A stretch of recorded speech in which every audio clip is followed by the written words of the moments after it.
Question bank का, हर एक unsolved का, कि कौन सी आपको लेनी है और कौन सी आपको नहीं लेनी है। इसमें सबसे पहले एक पार्ट को काट डालो, वो है बुक। क्वेश्चन बैंक से क्या फंस जाएगा?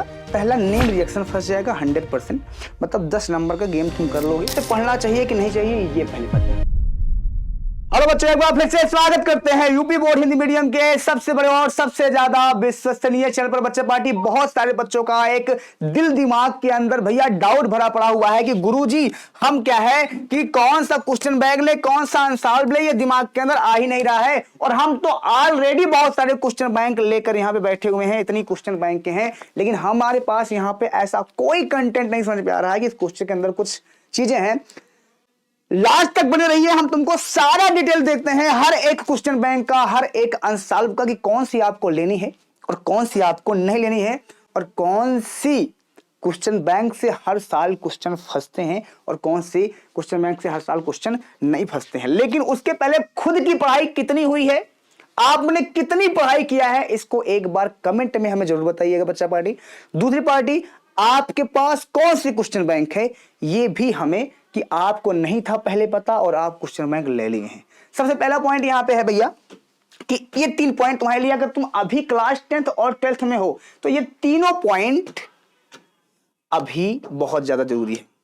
पहला पॉइंट यहां है अभी से क्या पढ़ें, मतलब अभी से क्या पढ़ें और कैसे पढ़ें, ये भी पॉइंट होता है। कैसे पढ़ें, क्या पढ़ें और कैसे पढ़ें, ये पॉइंट बहुत बड़ा होता है, क्योंकि तुम अगर इस पॉइंट पे काम नहीं करोगे तो तुम्हारे लिए प्रॉब्लम क्रिएट होगी। सबसे पहले नोट से पढ़ना है, बुक से पढ़ना है कि क्वेश्चन बैंक से पढ़ना है। इसमें सबसे पहले एक पार्ट को काट डालो, वो है बुक। बुक से तो नहीं है पढ़ना है। अब बुक से सिर्फ एक ही काम करना है, सवाल लगाना है। मैथ वाले अगर बच्चे हो यहाँ पे या न्यूमेरिकल वाले बच्चे हैं तो वो बुक से अपना प्रैक्टिस कर लें भैया, इसके अलावा तो कहीं करना है। अब आपके पास अगर आपने साल भर पढ़ाई किया है, पहला पॉइंट, और नहीं किया है, 2 पॉइंट होगा। या आपने किया होगा या तो आपने नहीं किया होगा। अगर आपने किया होगा तो आपने नोट्स बनाया होगा और अपने नोट्स से पढ़ना स्टार्ट करो, जो भी होगा। और नोट्स अगर नहीं भी बनाए हो तो अभी 1 शॉर्ट वीडियो चेक कर लो। हमने पढ़ाया केमिस्ट्री, पूरी पढ़ाई है, आपको समझ में आ रही हो, वहां से जाके देखो और वहां से एक प्रॉपर नोट्स बनाना स्टार्ट करो। और प्रॉपर नोट्स को, क्योंकि जितनी पतली नोट्स होगी उतना तुम्हारा जितना सिलेबस कवर हो जाएगा। क्योंकि इतनी मोटी मोटी जब किताब आप फिजिक्स, केमिस्ट्री, मैथ, बायोलॉजी के देखते हो ना, तो दिमाग तुम्हारा हैंग हो जाता होगा कि अब तो हम पढ़ेंगे नहीं, आगे पढ़ते जा रहे हैं, पीछे भूलते जा रहे हैं, दिमाग के अंदर कुछ काम ही नहीं कर रहा होगा। तो पॉइंट ये है तुम्हारे पास कि जो पॉइंट हम तुम्हें बता रहे हैं वो तुमको पूरी तरह से एनालिसिस करके बता रहे हैं। दूसरा पॉइंट यहां पे नोट्स तुम्हारा खुद का होना चाहिए, तब तुमको पढ़ने में मजा आएगा। तीसरा पॉइंट यहां पे क्वेश्चन बैंक से पढ़ना चाहिए कि नहीं चाहिए, ये पहली बात है। सबसे पहले तुमको कुछ बातें बताते हैं। मार्केट में बहुत सारे क्वेश्चन बैंक हैं, विद्या है, अरिहंत है, मास्टर माइंड है, हमने पता लगवाया, और उसके साथ साथ राजू है, और बहुत सारी प्रकाशन की आती हैं, ठीक है जी। और जिसमें क्या होता है वो PYQ ही देते हैं और कुछ क्वेश्चन, 2-4 क्वेश्चन अपने आप से ऐड कर देते हैं। यही है क्वेश्चन बैंक। क्वेश्चन का मतलब होता है प्रश्न और बैंक का मतलब होता है समूह। तो वहां पे प्रश्नों का समूह होता है, तो वो क्या करते हैं, कुछ कुछ क्वेश्चन अपने एनालिसिस के आधार पर वो बना देते हैं और वो उसमें दे देते हैं। अब तुम्हें बता दें क्वेश्चन बैंक कितना तुम्हारे पेपर के लिए इंपॉर्टेंट है। क्वेश्चन बैंक से क्या फंस जाएगा? पहला नेम रिएक्शन फंस जाएगा 100%, मतलब 10 नंबर का गेम तुम कर लोगे। हिंदी के क्वेश्चन बैंक की यहाँ पे मैं बात नहीं कर रहा हूँ, हिंदी के क्वेश्चन बैंक से सारे फंस जाता है, क्योंकि हिंदी में जो चीज दिया रहता है वो सेम टू सेम आ जाता है। बाकी के जो क्वेश्चन बैंक तुम्हारे पास हैं उसमें से, जैसे हम केमिस्ट्री की बात कर रहे हैं, बाकी का हमें ज्यादा नहीं पता है तो हम किसी की बात नहीं करेंगे। केमिस्ट्री में जैसे तुम अगर पढ़ रहे हो तो नेम रिएक्शन पूरा फंस जाएगा। नेम रिएक्शन के साथ साथ जो कन्वर्जन होगा वो फंस जाएगा। और कन्वर्जन के साथ साथ, कन्वर्जन क्या होता है, कैसे प्राप्त करें, क्या होता है, और नाम वाली प्रक्रिया, ये सारी फंस जाएंगे। मतलब तुम 15 नंबर तक का गेम कर सकते हो। लेकिन न्यूमेरिकल का फंडामेंटल ये जरूरी नहीं कि फंस जाए, या 1-2 न्यूमेरिकल फंस जाए, हाँ, लेकिन न्यूमेरिकल की प्रैक्टिस अच्छी हो जाती है। जितना न्यूमेरिकल उसमें दिए रहते हैं सब PYQ के आधार पर दिए रहते हैं, ठीक है। कुछ क्वेश्चन वो नए देते हैं और कुछ क्वेश्चन का वो आंसर सही दिए रहते हैं। अगर आपको बहुत ज़्यादा मेहनत नहीं करनी है, बहुत ज़्यादा आपको कुछ हार्ड वर्क नहीं करना है, तो क्वेश्चन जो दिए हैं उनको रट लो। लेकिन इसकी कोई गारंटी नहीं है कि वो आएंगे कि नहीं आएंगे, इसकी कोई गारंटी। तो क्वेश्चन बैंक मेरे हिसाब से तो आप कोई मत लो। और अगर आपने मान लो खरीद लिया है तो आप अगर खरीद भी रहे हो तो सारी क्वेश्चन बैंक अच्छी होती हैं, कोई क्वेश्चन बैंक खराब नहीं होता है। अब आती है बात अनसॉल्व की कि सर अनसॉल्व बुक में और क्वेश्चन बैंक में क्या अंतर है। तो हमने बता दिया तुम्हारे पास क्वेश्चन बैंक का मतलब जहाँ पे प्रश्नों का समूह होता है और सॉल्व होते हैं, लेकिन उसमें प्रॉपर समूह नहीं होते जो PYQ होते हैं।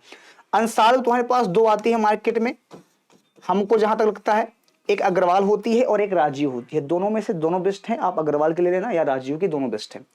ये होते हैं PYQ, प्रीवियस ईयर क्वेश्चन होते हैं, ठीक है, PYQ होते हैं। और इस PYQ को आप सॉल्व कर डालो। इस PYQ को अगर सॉल्व कर डालते हो और आपको पूरा कॉन्सेप्ट पता है कि यानी आपने नोट्स बना रखा है और कॉन्सेप्ट पूरी तरह पता है, तो यहां से आपके चांसेस हैं, आपके जो चांस है यहां से लगभग आप 90% तो नहीं, लेकिन ये समझो कि 80% तक गेन कर सकते हो प्रैक्टिस पे। क्या सेम टू सेम क्वेश्चन आ जाएगा? अगर सेम टू सेम ना भी है तो तुमने इतना प्रैक्टिस कर रही है, अगर वो सवाल बना के देंगे ना तो तुम्हारे अंदर उस समय इतना माइंडसेट तुम्हारा अच्छा हो जाता है कि तुम सवाल को पकड़ लेते हो। क्योंकि जब आदमी प्रैक्टिस करता है ना तो वो हर तरह के सवाल को पकड़ लेता है।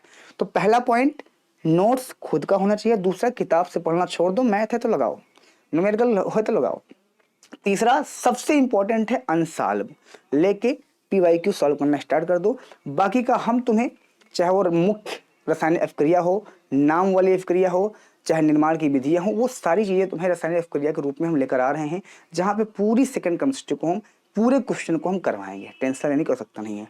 अब आप नीचे कमेंट करके हमको जरूर बताना कि आपने कौन सी क्वेश्चन बैंक लिया है, कौन सा अनसॉल्व लिया है, सिलेबस का क्या कंडीशन है और आपकी पढ़ाई कैसे चल रही है, इतना जरूर बताइएगा।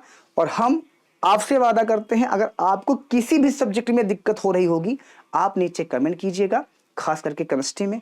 वो वैसी वीडियो आपके लिए लेकर आएंगे, जितना तुम कमेंट करोगे उतनी ही वीडियो तुमको हम उस तरह की देंगे।